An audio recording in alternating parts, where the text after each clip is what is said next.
இவ தாங்க என்னோட கண்ணுக்குட்டி. பார்க்குறக்கு அழகா இருக்கல்லங்க. இந்த அழகு தாங்க எல்லாத்தையும் இம்ப்ரெஸ் பண்ணி விட்டுடுறாங்க. எங்க அப்பாவுக்கு இவள ரொம்ப புடிச்சு போயிருச்சுங்க. இவங்க 2 பேர்த்தோட பாண்டிங் ஒரு அப்பா புள்ள மாதிரி ஆடிட்டுருக்குறாங்க. இத பார்க்கும்போது எனக்கு கொஞ்சம் எரிச்சலா தாங்க வருது. ஏன்னா நம்ம பெத்த புள்ளைய விட்டுட்டு அவள கொஞ்சிட்டு இருக்கும்போது நம்மளுக்கு கொஞ்சம் கடுப்பா தான் இருக்கும். என்ன பண்றது ஒண்ணும் பண்ண முடியாது.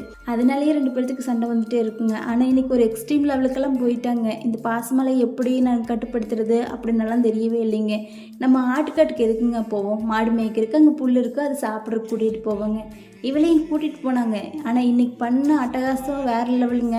ஏன்னா இங்கேருந்தே பில்லு எடுத்துகிட்டு போயிட்டாங்க. பில்லு எடுத்துகிட்டு போய் ஆட்டுக்காட்டில் பில்லை போட்டு அவன் சாப்பிட்றத ரசித்து பார்த்துட்ருக்குதுங்க. கேட்டதுக்கு அது எங்கே போய் மேய போகுது, அதனால தான் பில்லை எடுத்துகிட்டு வந்துட்டு அதுக்கு கம்முனு வீட்டிலேயே கட்டி வச்சு போட வேண்டியது தானேங்க. சொன்னால் நம்மளே ஏதாச்சும் சொல்கிறாரு, அதனாலேயே நான் கம்முன்னு விட்டுறது. இந்த கொடுமையை நீங்கள் போய் சொல்கிறதுன்னு தான் தெரியலைங்க. எங்கள் வீடியோ உங்களுக்கு பிடிச்சிருந்துச்சுன்னா ஒரு லைக் பண்ணிவிட்டு சப்ஸ்கிரைப் பண்ணி வச்சுக்கோங்க.